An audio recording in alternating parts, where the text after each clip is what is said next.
Good evening and welcome to our last Sunday Night Youth Online for this school year. When we started the school year, of course, none of us thought that this is what the last 2 months would look like, but we've made it through. We miss seeing you guys on Sunday and doing our thing, but we're thankful that we have technology to still get together, even if sometimes it's been glitchy and imperfect. Wait, SpongeBob! We're not cavemen! We have technology! For tonight's first game, we want to try out a new platform we found called Jackbox Games, which has a ton of different games that you can play together online using your phone as a controller. So we put the call out to see who wanted to play with us, and we had 3 of our 6th grade girls respond back. So we decided to play Adults vs. Youth for a new game called Guesspionage. Well, I was going to eat a sandwich, but I guess the intern can have it. It's his after all. Let's play Espionage. Okay, who's first? All right. What should I search for in the old Surveillance Pro next? Ooh, I know. Fork. Oh. Well. What percentage of people had their mouths washed with soap as children? I think it's a threat. I don't think many people actually follow through with it, so I might guess lower.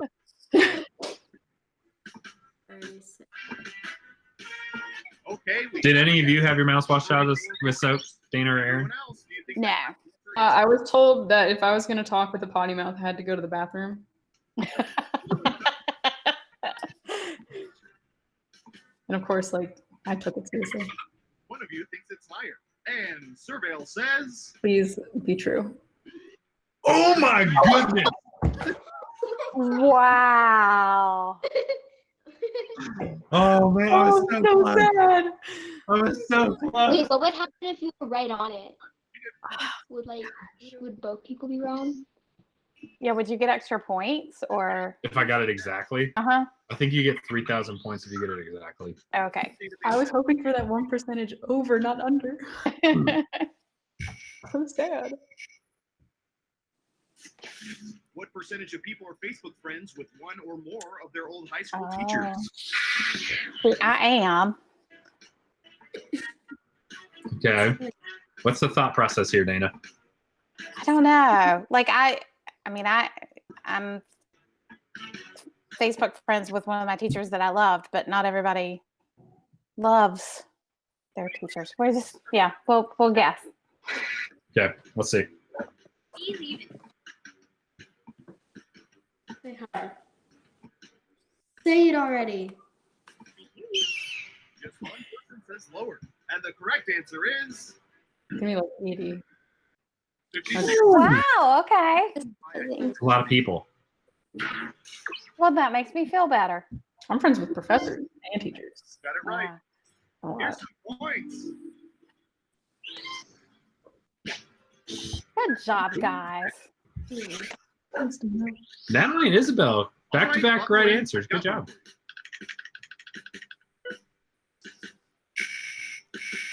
What percentage of people take more restaurant straws and drink straight from the glass? Mandy Wilkins.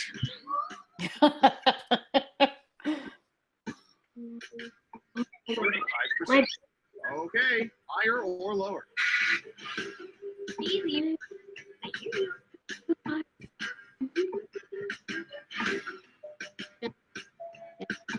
I think it's like right around there. Yeah. Oh. I don't think a lot of people do, but I agree with some people. Running out of time. Oh. Okay, right answer All right, is... come on, adults. Come on. Oh. Straight from the glass. That's how we'll make it. Is being- Man. Oh man. I can't math. I was like, that's within 15%. You thought that was within 15%? Next up. Listen, I've told you this before. I don't do numbers. I don't do numbers. Subtraction. Struggle for some. Mariachi music. Okay. I don't want to talk about it. When a mariachi band suddenly appears, what percentage of people are more annoyed than anything else? I like how it says suddenly appears. Yeah. like you Because you couldn't don't hear see them the coming. giant guitar coming down the Yeah. stairs. Like, All right, what do you think? about right. I'd said it was 73, but no. Only one of you Okay, thinks it's Marcus, higher, that's weird. and the correct answer is. It's all about the context that the mariachi band just appears. What's a surprise? Suddenly. We're not grumpy like you are, Marcus. I'm on a youth group call. Way to go, Nat. 8 points. All right. You're doing bad. Okay. If I'm who's up surprised by a mariachi band, I'm probably going to be annoyed. It's a happy surprise. And I'm not often wanting to be surprised by trumpets, okay? What percentage of people have put together mixtapes or other song mixes specifically for romantic interest? Oh. All right, what are you thinking, Caitlin? 100. I don't know. I don't really know a whole lot about romance, so It's probably. It's Guessing it's 90. Surveil says 80 to 90. It has to be. Like, Oh wow, really? Oh, 61? 61. so cute, jump drawers. I made my share of mixtapes growing up. so. How many times did Brian get those mixtapes, Dana? For you. Brian got at least one of them. Brian got one. As the others. Who's in the lead at the round? We won't name names. Hey, Dana and Aaron, I need you guys to do some heavy lifting and like enjoy the lesson. We're letting you down. Okay. I won the last one, so I'm losing this one. It's only fair. I don't know. How about Oh, good. I know a lot about tailoring. This is my sweet spot, what y'all. percentage of women have worn toe rings? Ever, if this is talking about like ever. I guess ever. Well, out of the people that they pulled. Yeah. So Try it. One time. Really, does Sam have a toe ring? Time now. no, We have an answer. 54. but it's have worn it at any time, not how many own them. Percentage is higher or lower? Did she ever wear a toe ring? I don't know, not that I recall. But like my mom has worn a toe ring. Your mom has worn a toe ring? Yeah. It's unanimous again. And the correct answer is I like how all the girls voted lower. Oh! And I got it right. I'm upset. That's way too many. That's way too many people. Right there. we're all just All the girls picked no. The one guy gets it right. Good job, Marcus. We're not looking at each other's feet. The lottery. what Give percentage me of my. people have spent more than $10 on lottery tickets at one time? Ooh, at one time. Because like probably collectively over my life, I have spent $10 worth of money on lottery tickets. Or $10 worth of lottery tickets have been purchased for me as like gifts. But Time's a wasting. Like they get it and they buy more. Okay. Whatever. 47%. Okay, higher or lower? Yeah, this one's a hard one. I think it's just slightly lower. Just one person says lower. And Surveil says Damn it. I've got big points. Look at that, within 5%. Hey, Marcus, thanks for lifting the heavyweight, man. Really bad. You get points. Adults are gonna win this one. It's a miracle. More. Keep one more Okay, person. who's up next? Come on, y'all can still take it. All right, Also have experience and stuff like this. Bikes. I don't know anything about bikes. Come on, you're a What college percentage of student. people Don't you ride bikes to don't work you at ride a least one bike to day get per across week? campus? No, I take the bus. I don't, actually, I ride. I drive to campus. Ride bikes to work at least one day a week. Yeah. Yeah. What do y'all think? Higher or lower? Like the entire country of Holland rides bikes. But But is this- this the oh. whole world, or is this I don't know. I don't know what they're saying. America? It says using global data. using? Oh, Using global data. okay. Oh, man, I've been using like Maria? America.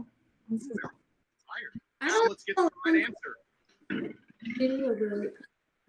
All right, we suck. Remember, We're not very good. So- People are way off. Like everyone's You guys Never look listen to Marcus.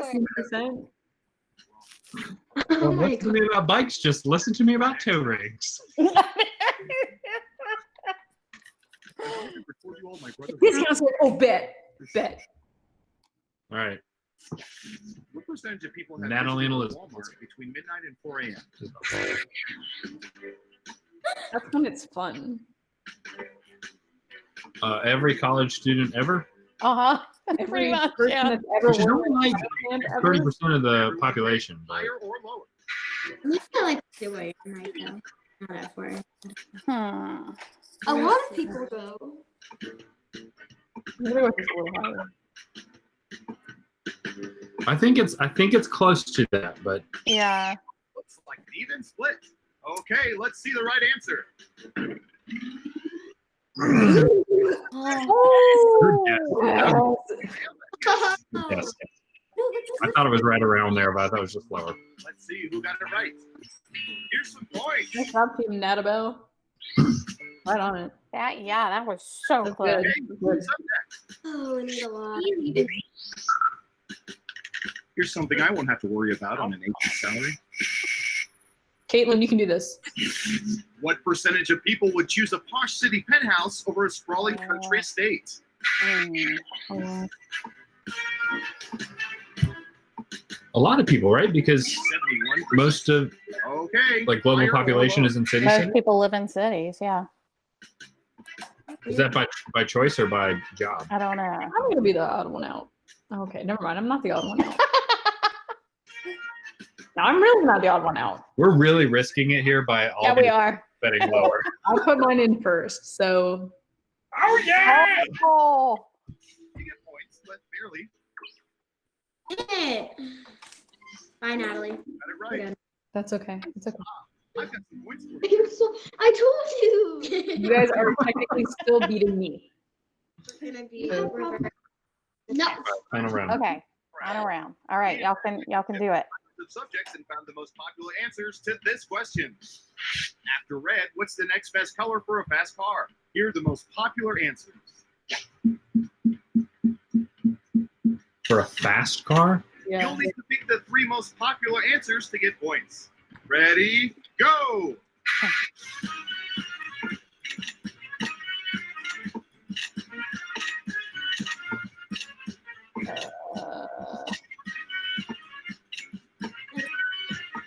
I think, yeah. Let's see what answers you chose.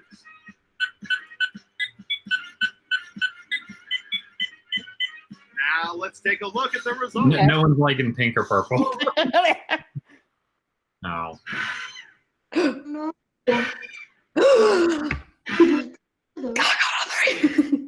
Got to it. Wow. Wow, I'm smart. I only got 2. Howard. 1.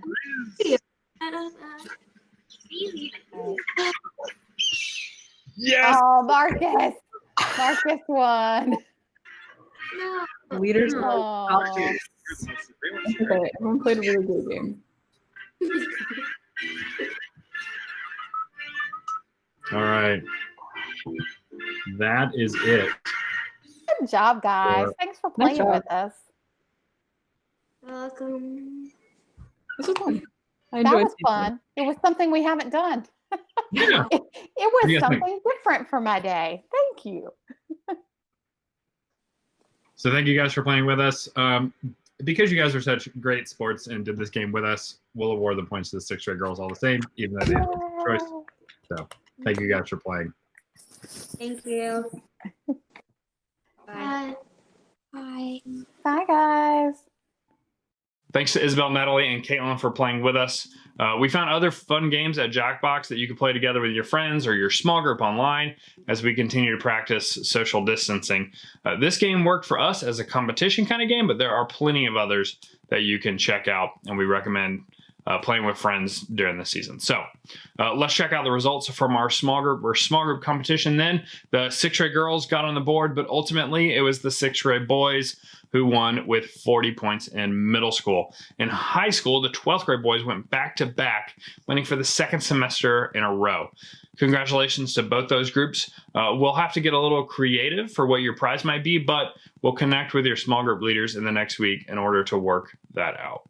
This past week, we had a big challenge that comes with a big prize. We asked you guys to recreate a piece of famous art with just the supplies at your house.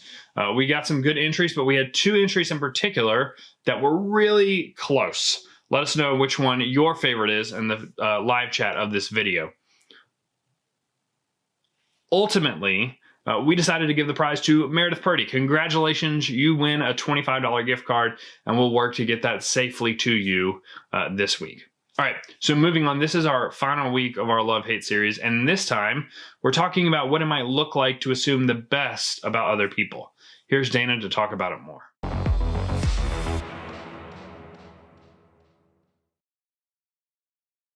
Okay, go with me on this. I know malls are dying, but I still think they are fascinating places.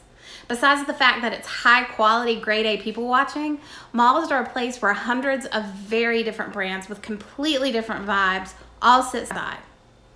Maybe you've never thought about brands having vibes or personalities or reputations, but they do. Think about it. There's a difference between Nike and Sperry, right? I mean, even though they both sell shoes, you instantly know when you walk by which is which. Now, here's why I find that fascinating. Companies spend billions of dollars each year trying to control those brands' reputations. The look, the smell, the thing they're known for, those aren't accidents. They're carefully decided. Here's what I mean. I'm going to read a reputation, and you tell me which brand it is. 2-day or less lightning fast shipping. It's Amazon. Lowest prices always. Walmart. The best cell phones. Okay, I hear a few of you arguing. Free music streaming. Spotify. Best chicken sandwich ever. Some of you might be arguing that one too. But here's the point. Companies hire hundreds of people and spend billions of dollars trying to shape something that every one of us has, and most of us spend very little time thinking about: our reputation. Our reputations are made up of all sorts of things and bring out all kinds of assumptions about who we are.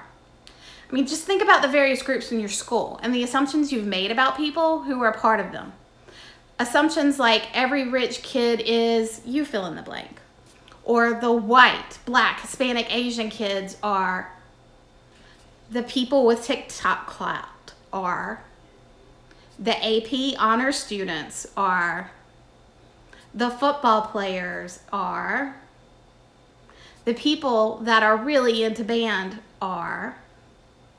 I mean, even though we don't say them out loud, or at least we shouldn't, we all tend to fill in the blanks about other people, to assume we know what to expect from them now and what they're capable of and how they'll respond in any situation. In other words, how we fill in the blank now determines what we expect from them next. Whether we know the person or not doesn't matter.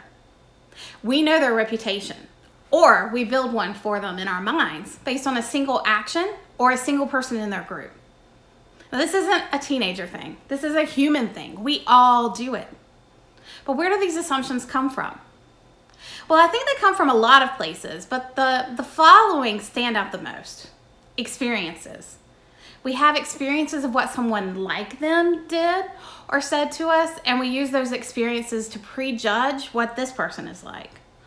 Or insecurities. Sometimes our assumptions are formed from our insecurities. The person we're filling in a blank about has something we want or wish we had. They have the starting position on the team, or the house our family could never afford, and it's annoying.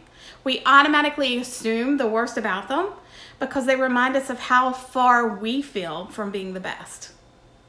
Our limited experiences and insecurities cause us to fill in the blanks and convince ourselves that we know way more about somebody than we actually do, that we can literally predict their future. It's kind of illogical when you think about it. And it can be a problem if we really want to be known for love rather than hate. Because often, to be honest, we don't fill in the blank with something nice. The ironic part is that we hate it when someone else does this to us. But how do we resist the temptation to do the same thing to others? There's a moment from Jesus' life that may be able to help us. Jesus was in the middle of a tense encounter with some of the religious leaders in Israel at the time. These teachers of the law and Pharisees were a big deal in religious circles and had a brand of self-righteousness that they thought set them apart from everyone else. So when Jesus came around and started spending time with the people the religious leaders had branded as sinners, or people who weren't as close to God as they were, things got tense. They actually started trying to catch Jesus off guard with questions they hoped would prove he was a phony. They wanted him to slip up and answer something in a way that took away his credibility and made him look bad.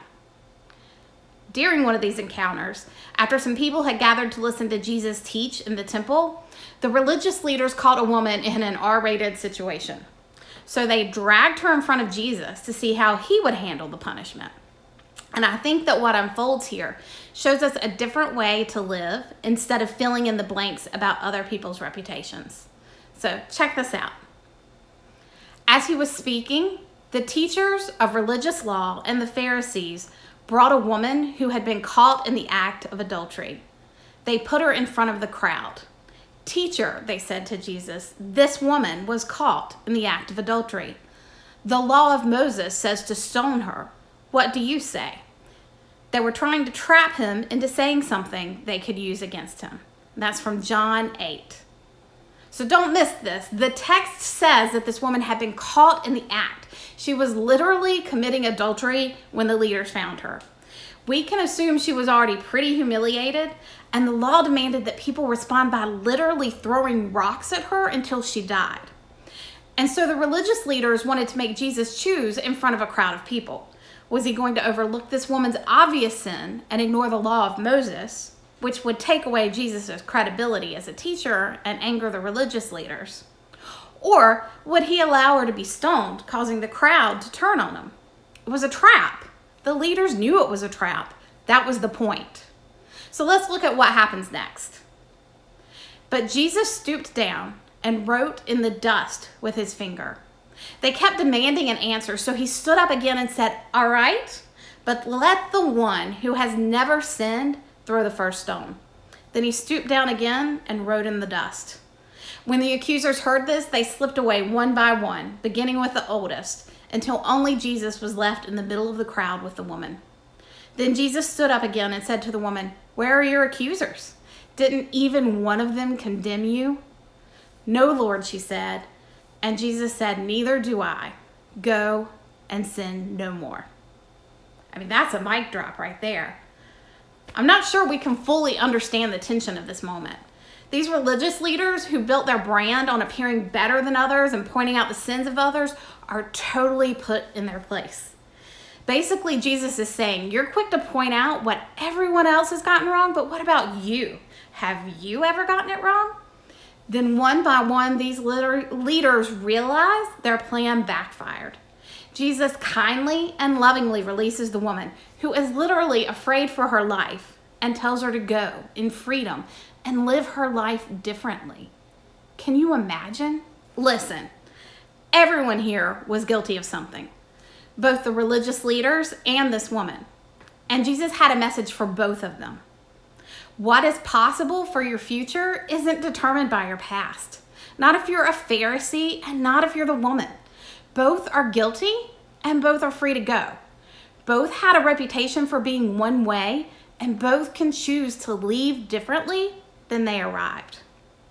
Jesus challenged the woman to change by saying, "Go and sin no more," because no matter her reputation, he believed change was possible for her. It was such a Jesus move. He changed everything because he responded in love to everyone in the situation. And it's exactly what you and I should be about too. But isn't it true that sometimes we're more on brand with the religious leaders? Don't we often fill in the blanks about other people based on their behavior one time? Don't we tend to assume we already know what will happen next in their story because of what has happened before, or even what we think they may have done? But Jesus' approach to this situation in the story teaches us something different. The woman who had a brand, a reputation for being bad, who everyone judged based on this one thing she had done, saw her as more than this one thing. He believed something was possible in her future, no matter her past. He didn't write a story about who she was because of what she had been caught doing. He didn't fill in a blank for her, even though he knew everything about her. He saw her as a whole person, and as a whole person, he saw her as being deserving of another chance. Jesus proved that we are more than the assumptions or judgments others make of us. We are worthy of forgiveness, grace, and a second chance because of his love for us. And we can extend the same forgiveness, grace, and love to others too. What if this was the approach that you and I started to take when forming our opinions of other people? What if instead of filling in blanks with assumptions and judgments, we chose to believe anyone could radically change? What if we believed anyone could surprise us and be far better than we think they are? What if we chose to let love fill in the blank?